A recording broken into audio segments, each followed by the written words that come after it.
بسم اللہ الرحمن الرحیم اللہم صلی علی محمد وعلی آلہ وصحبہ وسلم۔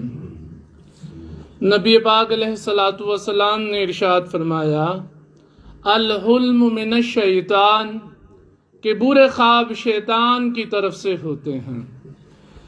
تو شیاطین کی طرف سے خوابوں کے شرور سے بچنے کے لیے اللہ کے رسول علیہ الصلوۃ والسلام نے بعض اصول مقرر فرمائے۔ اسی سلسلے میں صحیح مسلم کی پہلی حدیث جس کے راوی ہیں حضرت جابر رضی اللہ تعالیٰ عنہ، فرماتے ہیں کہ قال رسول اللہ صلی اللہ علیہ وآلہ وسلم، کہ اللہ کے رسول علیہ الصلوۃ والسلام نے ارشاد فرمایا اذا رعا احدکم الرؤیا، کہ جب تم میں سے کوئی ایک ایسا خواب دیکھے یکرہوہا، کہ وہ اسے ناپسند کرتا ہو، فلیبصق عن یسارہ ثلاثا، نبی پاک علیہ الصلوۃ والسلام نے ارشاد فرمایا تو اسے چاہیے کہ وہ اپنے بائیں طرف 3 مرتبہ تھوک دے۔ ایک اصول۔ دوسرا اصول وَلْيَسْتَعِذْ بِاللَّهِ مِنَ الشَّيْطَانِ ثَلَاثًا، اور اللہ رب العزت سے 3 مرتبہ پناہ مانگے، یعنی انسان اعوذ باللہ من الشیطان الرجیم بھی پڑھ سکتا ہے۔ اور تیسرا اصول وَلْيَتَحَوَّلْ عَنْ جَنْبِهِ الَّذِي كَانَ عَلَيْهِ، حضور علیہ الصلوۃ والسلام نے ارشاد فرمایا کہ انسان جس کروٹ پر سو رہا ہو اپنی اس کروٹ کو تبدیل کر لے۔ یعنی پہلا اصول یہ ہوگا کہ انسان برے خواب سے جاگ کر 3 مرتبہ بائیں طرف زمین پر تھوک دے۔ دوسرا اصول یہ ہوگا 3 بار اللہ سے پناہ مانگے۔ اور تیسرا اصول یہ ہوگا جس کروٹ پر سو رہا ہو اپنی اس کروٹ کو تبدیل کر لے۔ اسی ضمن میں سنن ترمذی کی ایک حدیث جسے حضرت ابو ہریرہ رضی اللہ تعالیٰ عنہ نبی پاک علیہ الصلوۃ والسلام سے روایت کرتے ہیں، آپ علیہ الصلوۃ والسلام نے ارشاد فرمایا فَإِذَا رَأَى أَحَدُكُمْ رُؤْيَا يَكْرَهُهُمَا فَلَا يُحَدِّثْ بِهَا أَحَدًا، جب تم میں سے کوئی ناپسندیدہ برا ڈراؤنا خواب دیکھے تو اصول یہ ہے کہ اس خواب کو کسی سے بھی بیان نہ کرے۔ یہ چوتھا اصول بن گیا۔ اس کے بعد نبی پاک علیہ الصلوۃ والسلام نے ارشاد فرمایا وَلْيَقُمْ فَلْيُصَلِّ، اور اسے چاہیے کہ وہ کھڑا ہو کر نماز ادا کر لے۔ تو کوئی بھی برا ڈراؤنا بدخواب دیکھ کر جب ہم ان 5 اصولوں پر عمل کر لیں گے، ہم اس برے خواب کے شر اور اس برے خواب سے پیدا ہونے والے برے حالات سے اللہ رب العزت ہمیں محفوظ فرما لے گا۔ اللہ رب العزت ہمیں نبی پاک علیہ الصلوۃ والسلام کی سنتیں، آداب، احکامات سیکھنے، سکھانے اور ان پر عمل پیرا ہونے کی توفیق عطا فرمائے۔ وما علینا الا البلاغ المبین۔ بسم اللہ الرحمن الرحیم۔ اللہم صلی علی محمد وعلی آلہ وصحبہ وسلم۔ آج کے درس کی شامل حدیث صحائح ستہ کی کتاب النسائی سے ہے، اور اس حدیث کے راوی ہیں حضرت ابو طلحہ رضی اللہ تعالیٰ عنہ، ان رسول اللہ صلی اللہ علیہ وآلہ وسلم جاء ذات یوم والبشر فی وجہہ فقال، فرماتے ہیں کہ ایک مرتبہ نبی پاک علیہ الصلوۃ والسلام تشریف لائے اور آپ کا چہرہ مبارک اس پر خوشی کے آثار نمایاں تھے۔ فقال، آپ علیہ الصلوۃ والسلام نے ارشاد فرمایا انہ جاءنی جبریل فقال، آپ علیہ الصلوۃ والسلام نے فرمایا کہ بے شک میرے پاس جبریل آیا اور اس نے آ کر کہا ان ربک یقول کہ اے نبی علیہ الصلوۃ والسلام بے شک آپ کا رب فرماتا ہے اما یردیک یا محمد صلی اللہ علیہ وآلہ وسلم. جبریل نے عرض کی کہ آپ کا رب فرماتا ہے کہ اے اللہ کے رسول علیہ الصلوۃ والسلام کیا آپ اس بات پر راضی نہیں اللہ یصلی علیک احد من امتک الا صلیت علیہ عشرا کہ آپ کی امت میں سے کوئی آپ کا امتی آپ پر ایک مرتبہ درود پڑھے تو میں اللہ ہو کر اس پر 10 رحمتیں نازل فرماؤں گا. وَلَا يُسَلِّمُ عَلَيْكَ أَحَدٌ مِّنْ أُمَّتِكَ إِلَّا سَلَّمْتُ عَلَيْهِ عَشْرًا. حضور علیہ الصلوۃ والسلام نے فرمایا کہ جبریل نے کہا کہ اللہ فرماتا ہے آپ کی امت میں سے کوئی آپ کا امتی ایک مرتبہ آپ پر سلام پڑھے تو میں اس پر 10 مرتبہ سلام بھیجوں گا. آج جمعے کا دن حضور علیہ الصلوۃ والسلام پر ہمیں درود پاک کی کثرت کرنی چاہیے. آج بھی حضور علیہ الصلوۃ والسلام کی زیارت ممکن ہے.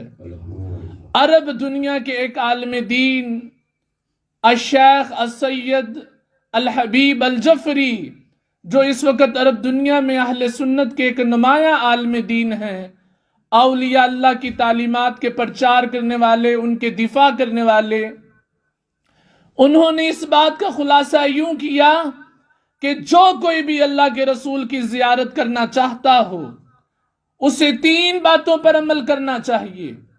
سب سے پہلی بات حضور علیہ الصلوۃ والسلام کی سنتوں کو اپنانے کی کوشش کرنا چاہیے. حضور علیہ الصلوۃ والسلام بیٹھتے کیسے تھے، حضور علیہ الصلوۃ والسلام چلتے کیسے تھے، حضور علیہ الصلوۃ والسلام کھانا کیسے، طعام آپ کیسے تناول فرماتے تھے، آپ علیہ الصلوۃ والسلام کی پینے کا طریقہ کیا تھا، آپ کے سونے کا طریقہ کیا تھا، آپ کے جاگنے کا طریقہ کیا تھا، اس طرح کی سنتوں کو اپنایا جائے. پھر علامہ صاحب فرماتے ہیں کہ حضور علیہ الصلوۃ والسلام کو اپنی امت سے بہت زیادہ محبت ہے. حضور کی امت کی خدمت کرے، انہیں راحت پہنچائے، انہیں خوشی پہنچائے، اپنے ہاتھ اور اپنی زبان سے انہیں تکلیف اور ایذا نہ دے. اور تیسری بات علامہ صاحب فرماتے ہیں کہ حضور علیہ الصلوۃ والسلام پر کثرت کے ساتھ درود پاک پڑھے. جو کوئی حضور کی سنتوں کو اپنائے، حضور کی امت کی خدمت کرے اور حضور علیہ الصلوۃ والسلام پر کثرت کے ساتھ درود پاک پڑھے، آج بھی اس کو اللہ کے رسول کی زیارت ممکن ہے. عرب دنیا کے اندر ایک شخص غریبوں کو، مسکینوں کو، حضور کے امتیوں کو کھانا کھلایا کرتا تھا. اسے خواب میں نبی پاک علیہ الصلوۃ والسلام کی زیارت ہوئی اور خود اللہ کے رسول نے اس اپنے امتی کو اپنے مزار پر آنے کی دعوت عطا فرمائی. اللہ رب العزت ہمیں حضور علیہ الصلوۃ والسلام کی سنتیں، آداب، احکامات سیکھنے، سکھانے اور ان پر عمل پیرا ہونے کی توفیق عطا فرمائے. وما علینا الا البلاغ المبین. بسم اللہ الرحمن الرحیم. اللہم صلی علی محمد وعلی آلہ وصحبہ وسلم. آج کے درس میں شامل حدیث کی کتاب سنن ابو داؤد سے ہے اور اس کے راوی ہیں حضرت ابو ہریرہ رضی اللہ تعالیٰ عنہ. عن النبی صلی اللہ علیہ وآلہ وسلم قال، فرماتے ہیں کہ اللہ کے رسول علیہ الصلوۃ والسلام نے ارشاد فرمایا، اذا اقترب الزمان لم تقد رؤیا المؤمن ان تکذب. حضور علیہ الصلوۃ والسلام نے ارشاد فرمایا کہ جب زمانہ قریب ہو جائے گا تو مومن کا خواب جھوٹا نہیں ہوگا. اس عبارت کی شرح میں حضرت مفتی احمد یار خان نعیمی رحمہ اللہ ارشاد فرماتے ہیں کہ زمانے کے قریب ہونے سے مراد مختلف اقوال نقل کیے گئے ہیں۔ ایک اس سے مراد یہ ہو سکتا ہے کہ قرب قیامت میں مومنین کو سچے خواب آئیں گے۔ ایک اس سے مراد یہ ہو سکتا ہے کہ کسی انسان کی بڑھاپے کی عمر میں آنے والے خواب سچے ہوں گے، اور ایک اس کی شرح یہ کی گئی کہ جب دن اور رات کا دورانیہ یعنی دن اور رات ایک جیسے ہو جائیں گے تو اس وقت مومنین کو سچے خواب آیا کریں گے، اور ایک اس کی شرح یہ بھی کی گئی کہ حضرت امام مہدی کے زمانے میں مومنین کو سچے خواب آئیں گے۔ یہ فرما کر آگے حضور علیہ الصلوۃ والسلام کی حدیث کی عبارت آپ علیہ الصلوۃ والسلام نے ارشاد فرمایا وَأَصْدَقُهُمْ رُؤْيَا أَصْدَقُهُمْ حَدِيثًا، اور ان میں سے سچا خواب اسی کا ہوگا جو گفتگو کرنے میں سچا ہوگا، یعنی جو شخص یہ چاہتا ہو کہ اس کو سچے خواب آئیں تو اسے حالت بیداری میں سچ بولنا چاہیے، تو جو سچ بولنے والا شخص مومن مسلمان ہوگا اسے خواب بھی سچے ہی آئیں گے۔ اللہ رب العزت سے دعا ہے کہ وہ ہمیں حضور علیہ الصلوۃ والسلام کی سنتیں، آداب، احکامات سیکھنے اور سکھانے اور ان پر عمل پیرا ہونے کی توفیق عطا فرمائے۔ وما علینا الا البلاغ المبین۔ بسم اللہ الرحمن الرحیم۔ اللہم صلی علی محمد وعلی آلہ وصحبہ وسلم۔ آج کے درس کی شامل حدیث کی کتاب صحیح مسلم سے ہے، اور اس کے راوی ہیں حضرت جابر رضی اللہ تعالیٰ عنہ۔ قال، فرماتے ہیں دخل رسول اللہ صلی اللہ علیہ وآلہ وسلم علی ام السائب، فرماتے ہیں کہ ایک مرتبہ اللہ کے رسول علیہ الصلوۃ والسلام حضرت ام سائب رضی اللہ عنہا کے پاس تشریف لے کر گئے۔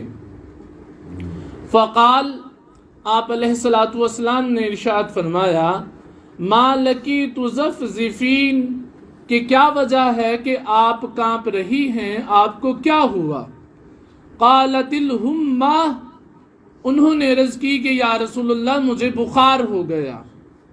یہ فرما کر، یہ عرض کر کے لا بارک اللہ فیہا، انہوں نے کہا کہ اللہ تعالیٰ بخار کا ستیہ ناش کرے، اس میں برکت نہ ہو۔ تو جب نبی پاک علیہ الصلوۃ والسلام نے بخار کے حوالے سے حضرت ام سائب کا یہ کہنا سنا، فقال، آپ علیہ الصلوۃ والسلام نے ارشاد فرمایا لا تسب الحمہ، کہ بخار کو گالی مت دو، بخار کو برا بھلا مت کہو، فإنہا، پس بے شک، تذہب خطایا بنی آدم، کہ بخار بنی آدم یعنی انسان کے گناہوں کو ختم کرنے کا سبب ہے۔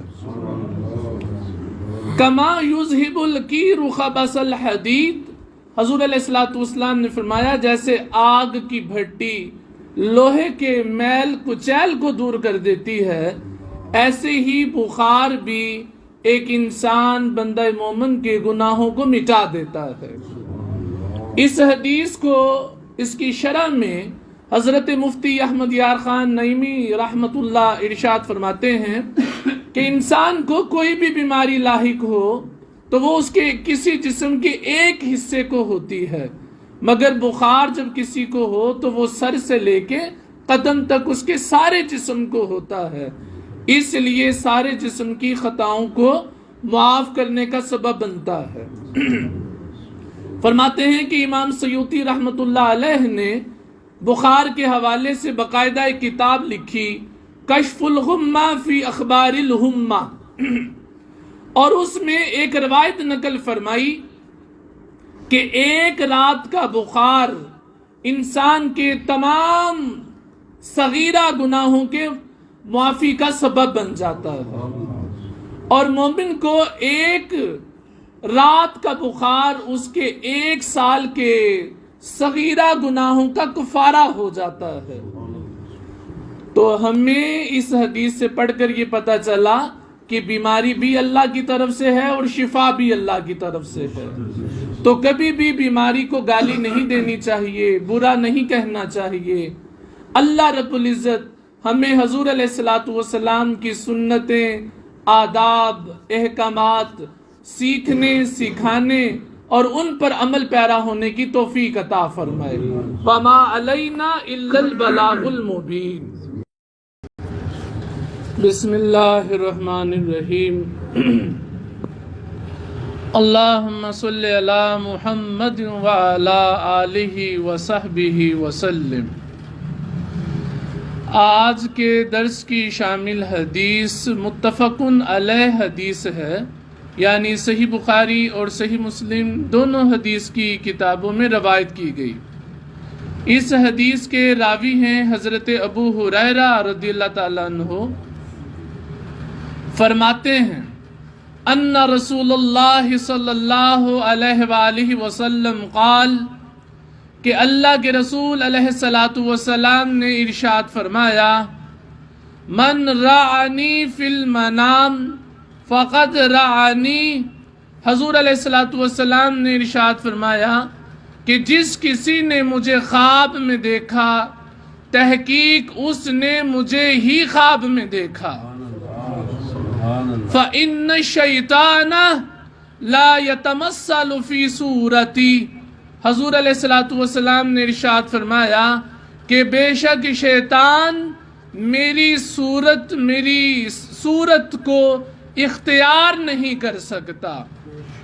اس حدیث سے چند چیزیں سامنے آئیں کہ انسان کے خواب کی معراج، انسان کے خواب کی بلندی یہ ہے کہ اس کو خواب میں نبی پاک علیہ الصلوۃ والسلام کی زیارت نصیب ہو جائے۔ اور خواب اتنا اہم ذریعہ ہے، خواب اتنا اہم باب ہے انسان کی زندگی کا کہ یہ وہ ذریعہ ہے جس کے ذریعے ہم اللہ کے رسول علیہ الصلوۃ والسلام کے دیدار تک پہنچ سکتے ہیں۔ اور شیطان کبھی بھی حضور علیہ الصلوۃ والسلام کا چہرہ مبارک، آپ علیہ الصلوۃ والسلام کی صورت مبارک کو اختیار نہیں کر سکتا۔ تو جس نے خواب میں نبی پاک علیہ الصلوۃ والسلام کو دیکھا، اس نے یقیناً نبی پاک علیہ الصلوۃ والسلام ہی کو خواب میں دیکھا۔ علماء فرماتے ہیں کہ جب کسی کو خواب میں نبی پاک علیہ الصلوۃ والسلام کی زیارت ہو، یا تو نبی پاک علیہ الصلوۃ والسلام خواب میں اپنا تعارف خود ہی فرما دیتے ہیں کہ انسان کو یقین کامل حاصل ہو جائے کہ میں اپنے رسول ہی کی زیارت کر رہا ہوں، یا حالت خواب میں جب کسی انسان کو نبی پاک کی زیارت ہوتی ہے تو نبی پاک علیہ الصلوۃ والسلام کے ساتھ کوئی اور ہستی نبی پاک علیہ الصلوۃ والسلام کا تعارف کروا دیتے ہیں کہ یہ اللہ کے رسول ہیں۔ یا ایسا ہوتا ہے کہ جس کو خواب میں نبی پاک علیہ الصلوۃ والسلام کی زیارت ہو، اس کے دل میں یہ بات یقین کے ساتھ ڈال دی جاتی ہے کہ تم نبی پاک علیہ الصلوۃ والسلام کی ہی زیارت کر رہے ہو۔ تو انسان کے خواب کا مقدر، انسان کے خواب کی بلندی، انسان کے خواب کی معراج یہ ہے کہ وہ اپنے نبی پاک علیہ الصلوۃ والسلام کے چہرے کی زیارت تک پہنچ جائے۔ اللہ رب العزت ہمیں حضور علیہ الصلوۃ والسلام کی زیارت، حضور علیہ الصلوۃ والسلام کی سنتیں سیکھنے، سکھانے، احکامات سیکھنے، سکھانے اور ان پر عمل پیرا ہونے کی توفیق عطا فرمائے۔ وما علینا الا البلاغ المبین۔ بسم اللہ الرحمن الرحیم۔ اللہم صلی علی محمد وعلی آلہ وصحبہ وسلم۔ آج کے درس میں شامل حدیث صحیح ترمذی حدیث کی کتاب سے ہے، اور اس حدیث کے راوی ہیں حضرت ابی رزین العقیلی رضی اللہ تعالیٰ عنہ۔ قال رسول اللہ صلی اللہ علیہ وآلہ وسلم کہ اللہ کے رسول علیہ الصلاۃ والسلام نے ارشاد فرمایا، رؤیا المؤمن جزء من 46 جزءا من النبوہ۔ حضور علیہ الصلاۃ والسلام ارشاد فرماتے ہیں کہ مومن کا خواب نبوت کا 46واں حصہ ہوتا ہے۔ وَهِيَ عَلَى رِجْلِ طَائِرٍ مَا لَمْ يُحَدِّثْ بِهَا۔ اور حضور علیہ الصلاۃ والسلام نے ارشاد فرمایا، خواب پرندے کے پاؤں پر ہوتا ہے جب تک اسے بیان نہ کر دیا جائے۔ فَإِذَا حُدِّثَ بِهَا وَقَعَتْ۔ اور جب خواب کو بیان کر دیا جاتا ہے تو یہ واقع ہو جاتا ہے۔ یہ فرما کر صحابی رسول علیہ الصلاۃ والسلام نے مزید ارشاد فرمایا، وَأَحْسِبُهُ۔ قال فرماتے ہیں کہ میں یہ گمان کرتا ہوں کہ آپ نے فرمایا، لا تحدث الا حبیبا او لبیبا، کہ اپنے خواب کو مت بیان کرو ماں سوائے اپنے دوست کے یا کسی عالم دین کے۔ یعنی خواب ہمیشہ یا اپنے کسی دوست کو سنانا چاہیے یا کسی عالم دین کو سنانا چاہیے۔ اب اس حدیث کی شرح میں مفتی احمد یار خان نعیمی رحمۃ اللہ علیہ فرماتے ہیں، اس کا وہ جز جس میں یہ فرمایا گیا کہ خواب پرندے کے پاؤں پر ہوتا ہے جب تک اسے بیان نہ کر دیا جائے، اور جب اسے بیان کر دیا جائے تو یہ واقعہ ہو جاتا ہے۔ یعنی جب کوئی انسان خواب دیکھے اور خواب دیکھ کر وہ کسی کو سنائے، سننے والا اس کی جو بھی تعبیر کر دے گا، چاہے وہ اچھی تعبیر کر دے چاہے بری تعبیر کر دے، تو خواب اسی طرح ہی واقعہ ہو جاتا ہے۔ اس کو سمجھانے کے لیے مفتی صاحب نے ایک واقعہ بیان کیا۔ ایک عورت کا شوہر روزگار کی تلاش کے لیے گیا، اور عورت نے خواب دیکھا کہ اس کے منہ میں سے کوے نکل رہے ہیں۔ تو جب اس نے یہ خواب دیکھا، خواب دیکھ کر اس نے اپنی پڑوسن کو یہ خواب سنایا۔ تو پڑوسن کو جب اس نے یہ خواب سنایا، پڑوسن نے کہا، منہ میں سے کووں کا نکلنا، یہ تو مردوں کے منہ میں سے کوے نکلتے ہیں، تمہارا شوہر مر گیا ہوگا۔ جب اس عورت نے اس خواب کی یہ تعبیر کر دی، پھر وہ ایک عالم دین کے پاس گئی اور اس نے جا کر اس کو اپنا خواب سنایا کہ میں نے خواب دیکھا کہ میرے منہ سے کوے نکل رہے ہیں۔ تو عالم دین نے کہا، اس نے اپنے علم کے مطابق خواب کی یہ تعبیر کی کہ تمہارے شوہر کو توپ خانے کا مالک بنا دیا گیا ہوگا، چونکہ وہ رزق کی تلاش میں گیا تھا۔ لیکن کچھ دنوں کے بعد اطلاع ملی کہ اس کا شوہر حقیقتاً وفات پا گیا۔ عورت عالم دین کے پاس آئی کہ آپ نے تو خواب کی یہ تعبیر کی تھی۔ تو عالم دین نے کہا کہ خواب کی تعبیر پہلی تعبیر کا اعتماد ہوتا ہے، چونکہ تم نے اپنا خواب ایک عورت کو سنا کر اس کی تعبیر بگاڑ لی اور خواب اسی طرح واقعہ ہو گیا۔ اس لیے خواب ہمیشہ یا تو اپنے کسی دوست کو سنائیں جو آپ کے بارے میں اچھی رائے رکھتا ہو اور خواب سن کر اس کی اچھی تعبیر دے، یا کسی عالم دین کو سنائیں جو قرآن و حدیث کے مطابق اس کی اچھی تعبیر کرے۔ اگر ایسا نہیں کریں گے، ہم خواب کسی جاہل کو سنائیں یا جس کے پاس علم نہیں، خدا نہ خواستہ وہ آپ کے اچھے خواب کی اگر بری تعبیر کر دے گا تو خواب اسی طرح ہی واقعہ ہو جائے گا، جیسا کہ نبی